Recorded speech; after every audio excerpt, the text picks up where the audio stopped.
We've got a special conversation for you today since I didn't really preach a sermon this past Sunday. Jeremy sat down with his wife, Rebecca, and my wife, Meg, to get a bit of insight into what it's like to be a pastor's wife. Before we get to that conversation, though, I want to give you a little bit of a teaser about where we're going in our next sermon series. This week, we're going to begin a new series we're calling Speaking with a Wesleyan Voice, rediscovering our Methodist tradition for today. In this series, we're going to look at some of the distinctives of what make us Methodist or Wesleyan, and why it's a voice that's needed in the world today. We'll start that series on New Year's Day by renewing our covenant to follow Jesus together with a special service developed by John Wesley, the founder of Methodism. I hope you'll plan to join us in person, via live stream, or by tuning into this podcast each Monday and Wednesday as we talk about what our Methodist tradition has to say today. But first, enjoy this conversation that Jeremy had with Rebecca and Meg. Welcome to a special edition of Beyond the Sermon, where we're going even farther beyond because it has nothing to do with the sermon. This is going to be the sermon makers, right? Yeah, the pastor's wife edition. We have both Meg Rambo and Rebecca Andrade with us. And I got a whole bunch of questions that I came up with last night. So, are we ready? Or as ready as we'll ever be? Yeah, as we're gonna be. Don't worry, I'll cut out whatever you don't. Well, if you say something and you don't like what you said, I can cut it out. Okay, perfect. Or I can boost the volume on it. One, what was your perception of pastor wives growing up as being a person in the congregation? And how has that changed since you've been one? Oh, good question. Go ahead, Meg. Let you take a stab at that first. The first pastor's wife that comes to my mind growing up was, I don't know, just very real. And she had kids who were a little younger than I was, so we would do play dates and stuff like that. And I just have really, her name was Sharon Pinckney. Her name is Sharon Pinckney. And she was fantastic. And just really always made me feel loved. I don't think I put her on a pedestal per se when I was a kid. Yeah. But the second one that comes to mind was when I was in college.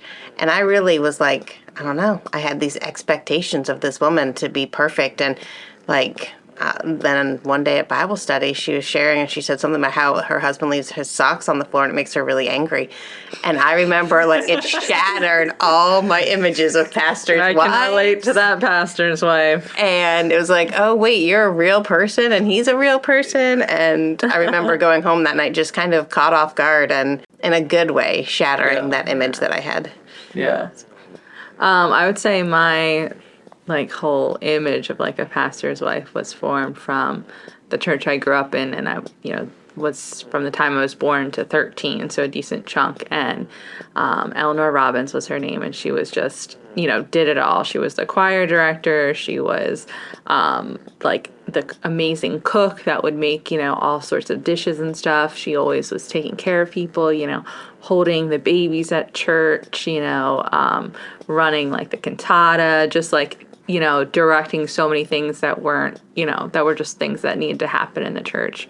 Always opening our home up to everyone. And then kind of different to Meg is when they left and we got another pastor's wife, I was really had to look at myself because I was being very harsh because in my mind, I was like, all pastors' wives should be like this amazing woman. And, that's not really fair, and not to say that, a pastor's wife has to be anything. But so I was kind of needed to take a step back and be like, not everyone needs to be this image of perfection that, Eleanor was to me anyway. And for some context, you grew up attending Morristown United Methodist Church, which is a smaller congregation, so there wasn't multiple staff people. Right. To have a choir director, to have someone else to help the pastor organize all of these things. Right. So that's a little bit different than what our context looks like, and that's why Rebecca's not working multiple jobs within the church at this moment. But what was it like when you guys shifted and officially became pastors' wives? How did that feel, or how long did it take for you to recognize that was your new title? I don't know. It kind of just kept catching me off guard. And the first position we were in, Scott was assistant pastor. And it didn't occur to me. Like, I knew that I was kind of the spouse of a staff member, but it didn't occur to me until, I guess we'd been there 6 months, and someone came up to me and tried to, like, pitch an idea to me. And I remember looking at him and being like, I think you need to talk to Scott about that. I can't give you the approval. And she's like, oh, but you can talk to him and you can help make it happen. And it was the first time that I was like, oh, like I have a position here that you're like using a little bit. Yeah. So that was the first time it really like dawned on me that I wasn't just Meg at that church and that I did have a position. And then coming to First has been different with him being lead pastor, maybe, I don't know. Yeah. But it's been different to have that relationship. But people have been so gracious and so loving and have really welcomed me. And so I feel like I'm part of the staff just because of how I've been loved and embraced. And so, yeah.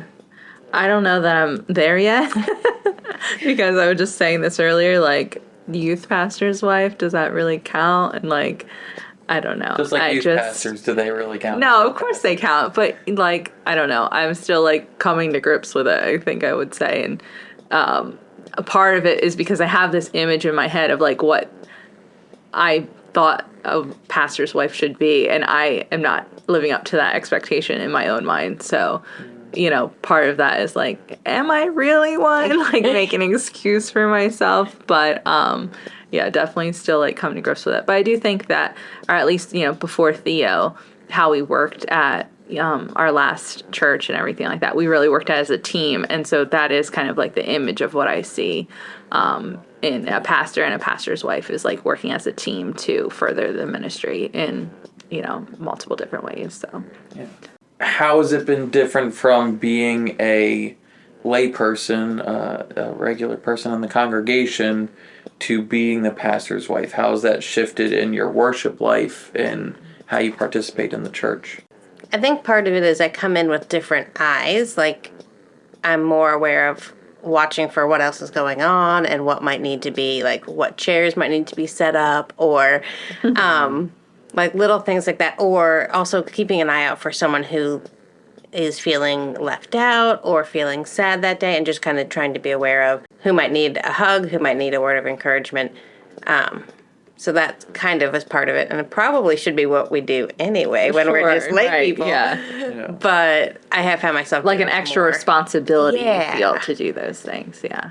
I would say that I feel like more of a pressure to be more intentional than maybe if it was just, you know, a church I was attending one. And same thing, kind of like trying to see the logistics behind things to, you know, catch potential problems. Like, oh, okay, we're doing this, but like, do we have enough silverware and cups? Or, you know, are people going to be able to get there? Or, you know, is this going to be warmed or whatever? Like, the things are that, like, if you're a lay person, you just showed up and those things happen sometimes. So definitely that side of thing. But yeah, just trying to be more intentional, I would say. And that's why I need you back in youth ministry. Because I'm just like, utensils, they're teenagers. Utensils. Everything's finger food. I don't care if we're doing a soup event. It's finger food. Not true. Soup is not finger food. And I think Rebecca and I can both attest that a Meg hug fixes all bad things. That's true. And yes, so very true. If you're ever having a bad day at church, just say, Meg, I need a hug. Absolutely. The other part of, like, different when I was just a lay person in church was I was quick to volunteer for things that fit where my natural giftings were. And or something I wanted to do. Right. And sometimes I feel torn to fill holes more than fit where my natural giftings are or what I want to be doing. So that was some advice I was given at one point early on, was like, remember that you're not more than who you were before. So you can't do more. You've got to fit what God's asking you to do. So don't overextend. And that was good advice that I try my best to follow. Yeah. But yeah, that like balance between, I don't really feel like doing that job. That's not something that I'm gifted for. And saying, okay, I'm not going to do that one, but I will do where I am gifted. So finding that balance. Yeah, and that's when you see like the behind the scenes of churches. We want to serve this community as best as we can as we're team. And so, which I never acknowledged. Scott's not even here. Oh no! He's off just getting his shoulder worked on. You could redo a clip from the beginning. But, to be like, hey, no, it's fine. I'll bring it up now. Okay, fine. But it's one of those things where, because we're always trying to work and make things better for our faith community, it took me a very long time how to just worship and not be thinking of how could we have transitioned into this better? Was this a good song this week? How do we lead worship better? How could all of the things, or the slides, is the font on the slides okay? Like all the things to try and make it work as well as possible. And not just regular worship on Sunday mornings, but like all activities, that's always a mind frame. Even at Bible studies, I, for the first time in 2.5 years, got to participate in a Bible study earlier in the year, and it was the first time I realized that I was just a participant. And so it was really hard for me to not try and fill in the empty space or try and teach or try, like, it was I'm just supposed to receive and enjoy this time of fellowship and not be, in charge or viewed as one that should be participating more than maybe someone else. And so do you feel like there's a bigger expectation for your voice to be heard during Sunday schools that you're a part of? I kind of was thinking kind of along the lines of that is what's different from, and whether it's happening or not, I'm not saying it is happening, but I'm saying my thought in my head is that I'm being watched more.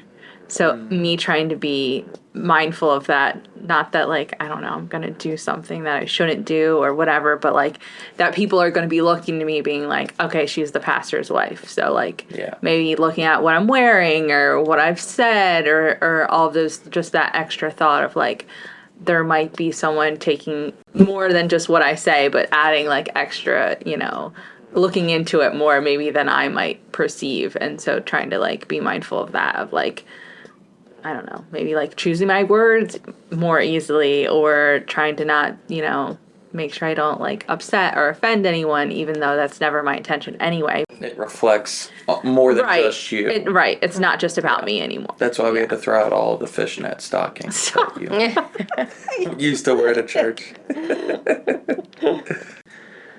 What would you say is the best part about being a pastor's wife? I think for me it's the getting to know people who I might not have otherwise known. When I just come on Sundays and I just come from my ministry time, I miss out on some of the relationships that I would have had. And Scott never shares with me information that he shouldn't, don't get me wrong. But if he knows someone's having a hard day, he'll say, why don't you check in with so-and-so today? And I love that because I don't know anything I'm not supposed to, but it gives me the chance to go and give someone a hug and ask them how they're doing, ask them how I can be praying. And so I think one of the best parts about being the pastor's wife is that extra connection of relationship that it lets me build. And I don't know, I get to love on people in a different way than if I wasn't. Yeah, I would agree and say that's definitely one of the, the best things about it is the really relational part. And for me, it's not in my wheelhouse to be extroverted and to talk to people and to do those things. And being hooked up with Jeremy, I really don't get a chance to get away from it. So, it's really encouraged me, and he's done a good job, gently nudging me into doing that. And then once I do, I feel good about it. And I'm glad that I've established that relationship or that I was able to help someone or, make them feel loved by, taking the extra step to reach out, even if it makes me feel uncomfortable. So I've also gained feeling more comfortable doing that through it. So. And I think some of our closest relationships you wouldn't have had if we didn't if you weren't in ministry, if you were just a part of the young adults, you might have not invested as much into some of those relationships that are now so near and dear to you. And so absolutely, God's just been so good.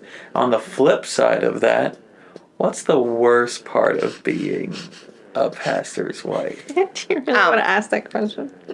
for me, hands down, it's the look I get from just a few people. It's not many. It's not the overall.